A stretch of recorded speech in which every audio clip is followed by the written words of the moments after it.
নমস্কার বন্ধুরা, সবাই আশা করি খুব ভালো আছো। আজকে আমি বানাবো লোটে মাছ। লোটে মাছটাকে ভালো করে ধুয়ে মুছে কেটে কুটে একদম রেডি করে নিয়েছি। তারপর এর মধ্যে অল্প একটু তেল ছড়িয়ে নিচ্ছি। তারপর আস্তে আস্তে সমস্ত মশলাগুলো দিতে থাকবো। এর মধ্যে প্রথমেই দেব একটু বেশি করে লঙ্কার গুঁড়ো। এখানে কোনো কাঁচা লঙ্কা ইউজ হবে না, শুধু লঙ্কার গুঁড়ো দিয়েই রান্নাটা হবে। তারপর এর মধ্যে একটুখানি হলুদ গুঁড়ো দিয়ে দেবো। বেশি করে লঙ্কার গুঁড়োটা যে যেমন ঝাল খাবে তার অনুযায়ী দিতে হবে, যে একটু ঝালটাই বেশি হয়, বেশ ভালো লাগে খেতে। তারপর এর মধ্যে আমরা হলুদ গুঁড়োটা দিয়ে দেব।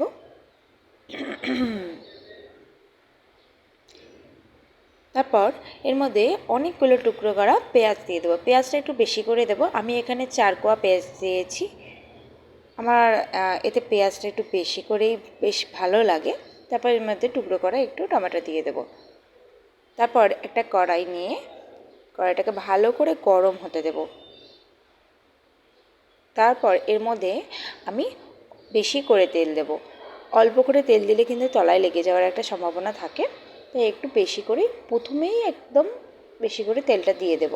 পরে আর আমরা কোনো তেল ইউজ করব না। এই তেলটা দিয়েই আমি পুরো রান্নাটা করব, তাই সেই মতো আপনারা আন্দাজ মতো একটা তেল দিয়ে নেবেন। আমি বেশ অনেকটাই তেল দিয়েছি। তার মধ্যে কালো জিরে একটু বেশি করে দিয়ে দিচ্ছি। কালো জিরেটা আমি 4 চামচ দিয়েছি।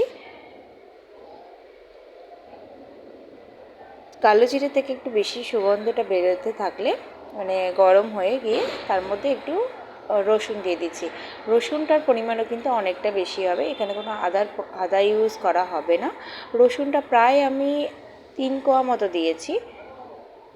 রসুনটা শুধুমাত্র থেতো করে দিলেই হবে, কোনো পেস্ট করার কোনো দরকার নেই, বা ছোটো ছোটো করে কিমা করে নিয়েও দিলেও এটা চলবে। রসুনটা থেকে যখন হালকা ভালো একটা সুগন্ধ ফ্লেভার বেরোতে থাকবে, তখন আমরা ওই মেখে রাখা মাছটা দিয়ে দেব।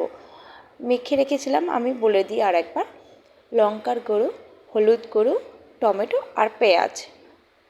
এর মধ্যে কিন্তু প্রথমেই নুন দেবেন না, কারণ নুন দিলে প্রচণ্ড পরিমাণে জল বেরোতে থাকে। অনেকেই জানে লোটো মাছে প্রচুর পরিমাণে জল থাকে। জলটা শুকনো করতে অনেকটা টাইম লাগে। খেতে যেমন টেস্টি হয়, তেমনি এটা রান্না করতেও কিন্তু খুব কষ্টকর এই জল শুকানোর ব্যাপারটা নিয়ে। চলুন এটা হালকা হাতে ভালো করে তেলের মধ্যে এটা নাড়াচাড়া করে একটু ঢাকা দিয়ে দেব। অনেকেই লোটে মাছ দেখলে একটু নাক ছিটকায়, বাট এখন লোটে মাছ অনেকেই পছন্দ করে। বাজারে লোটে মাছ ভালোই এখন বিক্রি হয় দেখি। অনেকেই আগে, আমরাও প্রথম প্রথম লোটে মাছ খেতাম না। আমার শ্বশুরবাড়িতে আসার পরেই আমি লোটে মাছ খাওয়া শিখেছি। দেখুন ঢাকনা দিয়ে রেখেছিলাম, তারপর ঢাকনাটা খোলার পর দেখুন কত জল বেরিয়েছে। এই জলটা একদম শুকিয়ে নিতে হবে। একদম আঁচের ফ্লেমটা একদম বাড়িয়ে রাখবেন। কমিয়ে রাখলে কিন্তু জল কন্টিনিউ বেরোতে থাকবে, আর জলটা শুকানো যাবে না। আমার শাশুড়ি মা বলতেন, আমার পাশের বাড়িতে মানে আমার শ্বশুরবাড়ির একদম পাশের বাড়িতে একজন রান্না করতেন, সে নাকি গোটা গোটা লোটে রাখতেন, সর্ষে বাটা দিয়ে করতেন। আমি জানি না কীভাবে করতো। আমার তো লোটে মাছ কিছু করতে গেলেই সমস্ত কিছু ভেঙে টেঙে একদম একাকার গানটা হয়ে যায়, একবারে ঝুড়ো ঝুড়ো হয়ে যায়। আমার লোটে মাছ কোনোদিনই গোটা থাকে না।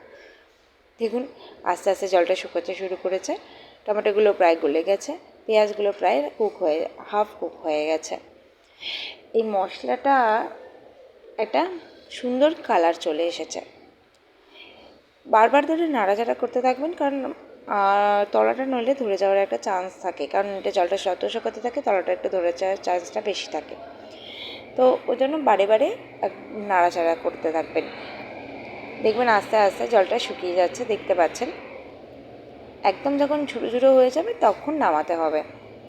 আস্তে আস্তে জলটা মিডিয়াম হয়ে এসছে, প্রায় শুকনো শুকনো। এবার আর একটু শুকনো হয়ে গেলেই একদম তলায় যখন একদম লেগে লেগে যাবে, তখনই কিন্তু বুঝবেন মাছটা প্রায় হয়ে এসেছে।